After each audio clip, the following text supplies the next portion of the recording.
Hi అండి, ఈరోజు వీడియోలో మనం గుత్తొంకాయ కర్రీ చేద్దాం. మా ఫ్రెండ్ గారు ఒకడు గుత్తొంకాయ కర్రీ ట్రై చేస్తే చేదు వచ్చిందంట. అది రాకుండా ఎలా చేయాలో చూపించమన్నాడు. సో ముందుగా వంకాయలని స్టఫింగ్ మసాలా కోసం రెడీ చేసుకుందాం. 2 ఉల్లిపాయలు, 2 టమాటాలు, అలానే కొద్దిగా జింజర్ గార్లిక్ పేస్ట్, కొద్దిగా నువ్వులు, వీటిని అన్నింటినీ తీసుకొని ఒక మిక్సీ జార్లోని పేస్ట్ చేసుకోవాలి. పేస్ట్ చేసుకునే ముందు మనం ఏం చేయాలంటే నువ్వుల్ని కొంచెం డ్రై రోస్ట్ చేసుకోవాలి. ఒక ఫ్రై ప్యాన్లోని ఆయిల్ కానీ వాటర్ కానీ లేకుండా పొడి పొడిగా నువ్వుల్ని అలా మనం రోస్ట్ చేసుకుంటే ఇలా గోల్డెన్ కలర్లోకి మారుతాయి. ఇప్పుడు ఒక మిక్సీ జార్లోని కట్ చేసి పెట్టుకున్న ఉల్లిపాయ ముక్కల్ని, టమాటాలని, అలాగే రోస్ట్ చేసుకున్న నువ్వుల్ని వేసి పేస్ట్ చేసుకోవాలి. ఫ్రెండ్స్, పేస్ట్ చేయడానికి మనం ఇందులో ఎలాంటి వాటర్ వేయక్కర్లేదు, ఎందుకంటే టమాటాలు, ఉల్లిపాయలే వాటర్ వెజిటేబుల్స్ కాబట్టి మనకి ఈజీగా పేస్ట్ అయితే అయిపోతుంది. సో చూసారు కదా, ఇలా పేస్ట్ అయిన తర్వాత అందులో ఒక 2 చెంచాలు జింజర్ గార్లిక్ పేస్ట్ కూడా యాడ్ చేసుకోవాలి. మళ్ళీ ఒకసారి మిక్సీ పట్టిన తర్వాత ఒక ప్లేట్లో కానీ ఒక బౌల్లో కానీ ఈ విధంగా మసాలా మొత్తాన్ని బయటకు తీసుకోవాలి. ఇప్పుడు ఇందులోని మీ టేస్ట్కి సరిపోయినంత కారం వేసుకోండి. నేనైతే ఒక 3 చెంచాలు కారం వేసుకున్నాను. అలాగే దానికి సరిపోయినంత సాల్ట్ కూడా వేసుకోండి. ఫ్రెండ్స్, దీంతోపాటు మనం కొద్దిగా పసుపు కూడా యాడ్ చేసుకోవాలి.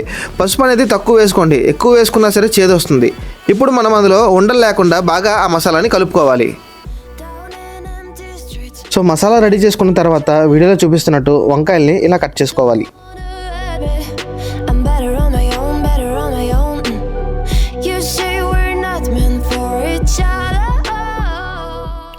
వంకాయలు కట్ చేసుకున్న తర్వాత ఒక్కొక్క వంకాయని జాగ్రత్తగా చూసుకుంటూ అందులో మనం తయారు చేసుకున్న మసాలాని స్టఫ్ చేసుకోవాలి.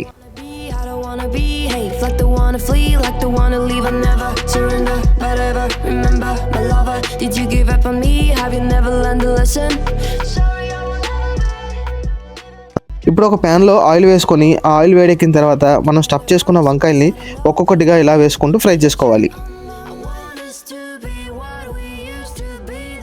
ఇప్పుడు 1 నిమిషం పాటు మూత పెట్టుకొని ఆవిరిలో ఆ వంకాయలు ఫ్రై అవనివ్వాలి. సరిగ్గా 1 నిమిషం తర్వాత మూత తీసి వంకాయలు 2 వైపులు కాలేటట్టుగా మనం స్పూన్తో జాగ్రత్తగా తిప్పుకోవాలి.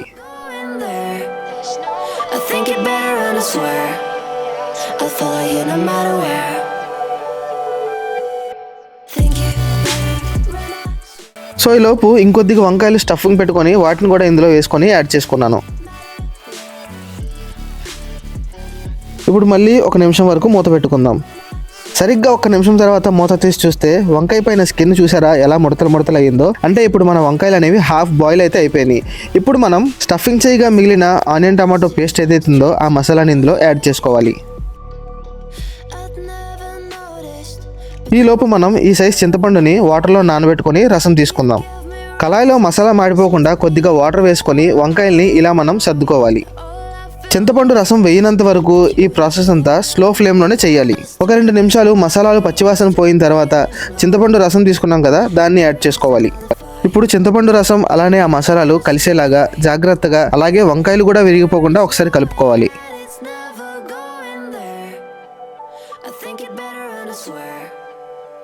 ఇప్పుడు మా అమ్మ చెప్పిన టిప్ అనమాట, ఇలా వంకాయ కర్రీ చేస్తున్నప్పుడు చేదు రాకుండా కొద్దిగా షుగర్ని అయితే యాడ్ చేసుకోవాలి. అలా 2 నిమిషాలు మూత పెట్టి స్లో ఫ్లేమ్లో ఉడకనివ్వాలి. సో ఇదండి, 2 నిమిషాల తర్వాత మూత తీసి చూస్తే చూసారా ఆయిల్ ఎలా తేరుకుందో. దీని అర్థం ఏంటంటే వంకాయ మసాలా రెడీ అని. ఇప్పుడు దీనిపైన కొంచెం కొత్తిమీర అలా జల్లుకొని కలిపేసి పక్కన పెట్టుకొని వేడి అన్నంలో కలుపుకొని తింటే ఉంటుంది. సో ఇదండి వంకాయ మసాలా. మీకు ఎలా అనిపించిందో కామెంట్ చేయండి. నచ్చితే లైక్ చేసి ఛానల్లో కొత్తగా వచ్చినట్లయితే సబ్స్క్రైబ్ చేసుకోండి.